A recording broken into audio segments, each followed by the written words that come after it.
Tracee Ellis Ross reveals the dark side of dating as a unicorn. What's going on, ladies and gentlemen? My name is Ola, coming to you live from our Empire Pro Studios Prestige family.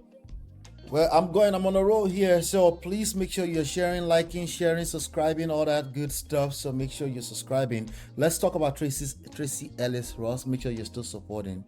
I appreciate all the people that support, even when I'm not doing live shows. Thank you so much. Let's talk about Tracee Ellis Ross. What are we talking about? Tracee Ellis Ross was a guest.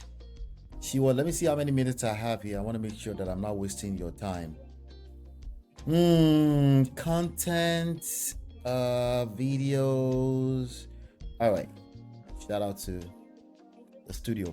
Anyway, so she was on the new Michelle Obama's podcast. It's called the IMO, right?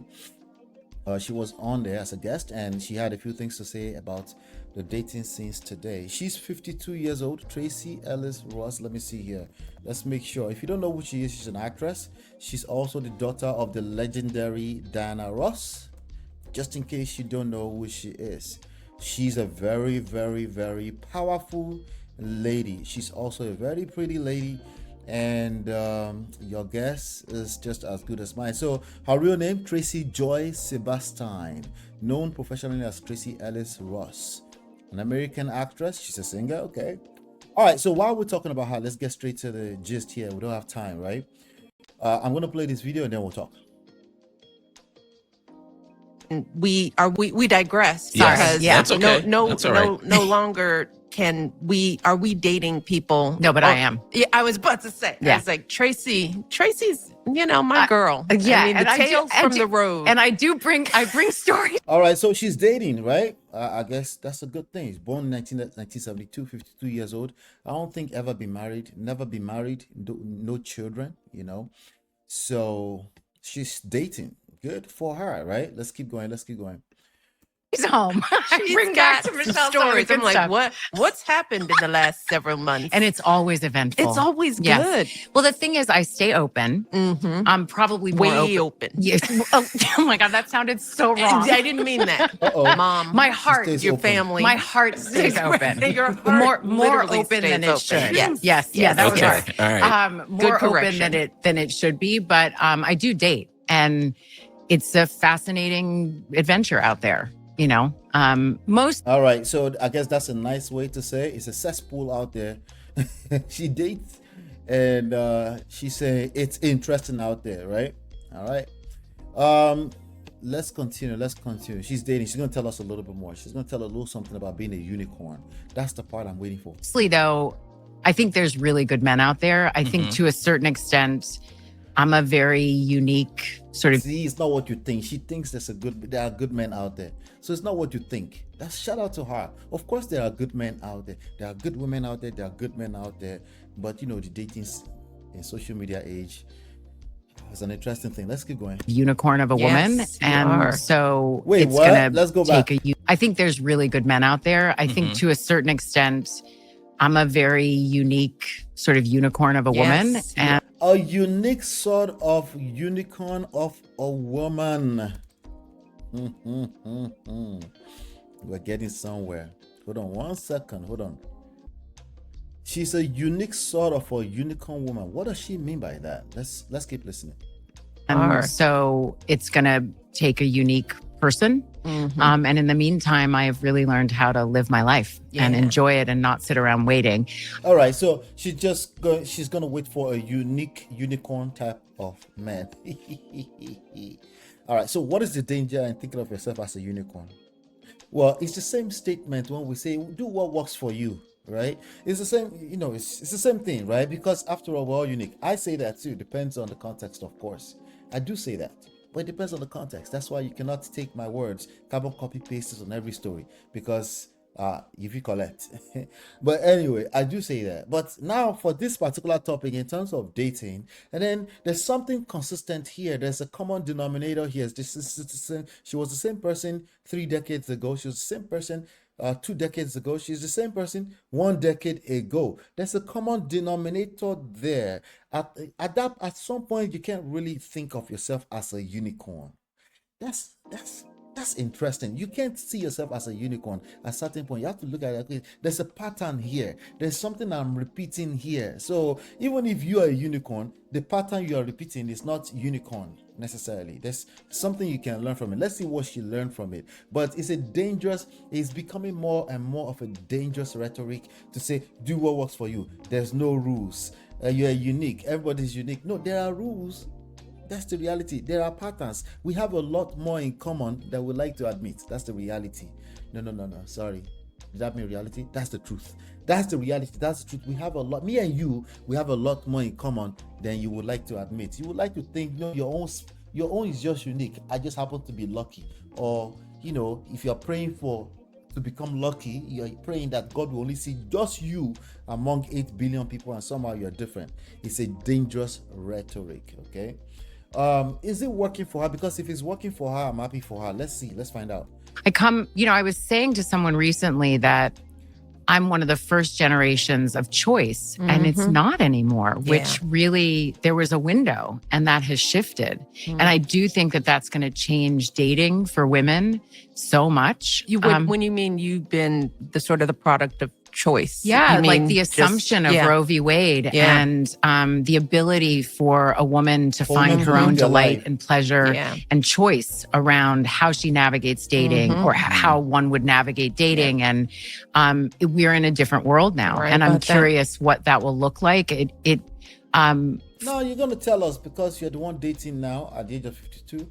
I'm hoping you get to know something. Somewhere along the line here, she eventually told us that she dates younger men and prefer younger men. Maybe I'll get there. I don't know. Let's keep going. Frightens me for younger girls because of many reasons, obviously. But even with the systemic protection of Roe v. Wade, I still was coming up against the cultural norms of being a choiceful woman and owning my own body and my own choices and what it is that I'm looking for in a relationship and the ability to Wait. Can we do this first of all? Let's give her let's give her an applause. She has words for days to describe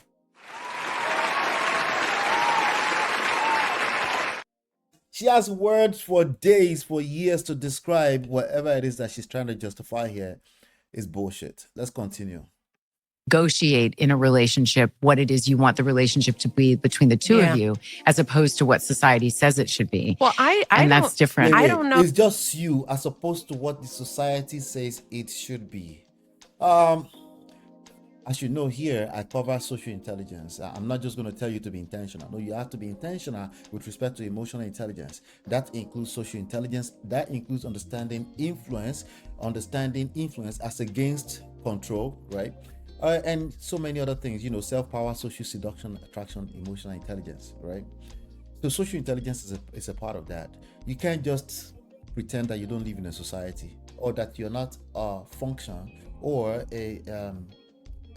a product of the society. I know you want to pretend so badly that you don't want to be a part of society, but you are literally the society. Let's continue. Let's see what Michelle is going to try to say. That we're going to lose that. I think women, we're used to having a say in our lives. Yeah. And I don't know whether the whole movement is about sort of reharnessing us, Sure. whether is it really about, and can that really? Wait, Michelle is slick. She's trying to correct her gently. So like, what's this movement thing that we've always had? Obviously, things have not always been the way it's been. It's been evolving, but the idea of some drastic change, it didn't happen like that. It was basically the world we live in does evolve. Okay, but we expect you kind of evolve and adapt as it evolves. But then if you're there telling yourself lies, okay, then the world is going to leave you behind. That's really what is happening here with Tracee Ellis Ross. And she's trying to gently, I think that's what she's trying to do. Correct me if I'm wrong. Reproductive rights, can that really work now that women are educated and we're being raised differently? I mean, the truth is that fathers are modernized. Yes. Right? I mean, Fathers are modernized. mostly they are, and if you were to ask. She said mostly they are. No, don't interrupt me. Mostly they are. People are modernized. It's not just women. That's what the men do as well. Let's keep going. Ask the average man, how are you raising your daughter?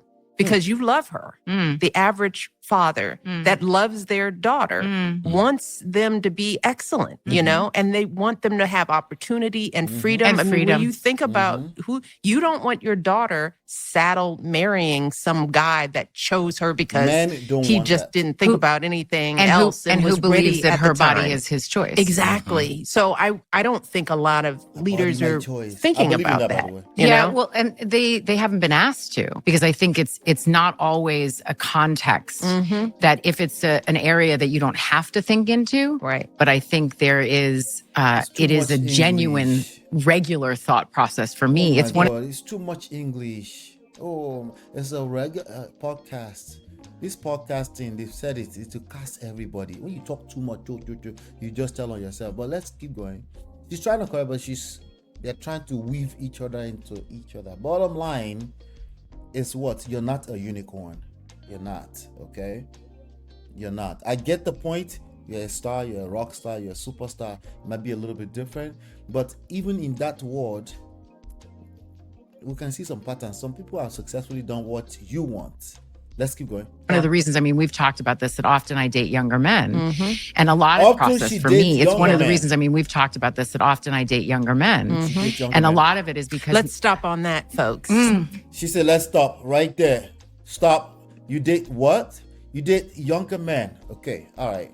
Me, I'm going to stop right there too. I'm going to have a part 2 of this coming up. So make sure you listen to it. This dating younger men thing, I'm interested too. I want to see where this goes. Interesting. I'll be right back. There'll be a part 2 video. Go to the channel and find it out. I'll be right back. Girl, it's your love that I've been missing. I miss all your hugs, your touching and kissing. Me love on the floor, the couch in the kitchen. One love enough, we done enough.